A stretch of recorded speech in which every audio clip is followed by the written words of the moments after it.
Tonight, Columbus City Council voted to expand its responsible wage program to all city service contracts, with the exception of construction.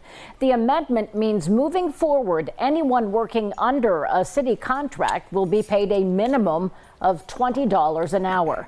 NBC4's Caleb Michael has more on the impact this will have for contracted businesses moving forward. Columbus City Council says the responsible wage amendments are in an effort to make pay equitable for all. However, there are some expressing concern over unintended consequences. One worker not being paid, a living wage in Columbus on these contracts is too many. Tonight, Columbus City Council approved a resolution to amend its responsible wage requirements.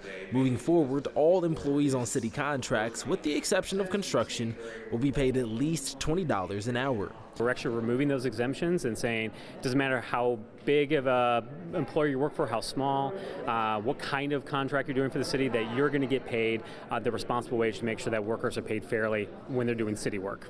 City Council member Rob Doran says many businesses are already paying the appropriate amount. However, some are saying the amendment is not the appropriate way to increase workers' wages. I just generally think that kind of interference in markets is a bad idea, because the market can be more dynamic for workers than any legislation can be. Steve Stivers is the CEO of the Ohio Chamber of Commerce. He says this type of legislation can have unintended consequences. You don't want everything regulated at every city, where if you went from Columbus to Upper Arlington, there'd be a different wage, and you go from Upper Arlington to Grandview or Grove City or Dublin, there'd be a different wage. That's a really tough way to run a business. Which Dorans can understand, but he says his priority is on ensuring equity in pay for those contracted with the city of Columbus. It doesn't matter whether you're doing security services on behalf of the city or if you're performing janitorial services. We should not be picking and choosing that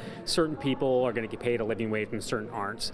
Councilmember Doran says there will be a 30-day period before this all goes into effect. He also says the city is communicating and sending out letters to businesses to let them know what changes they can expect moving forward. Local for you in downtown Columbus, I'm Caleb Michael, NBC4.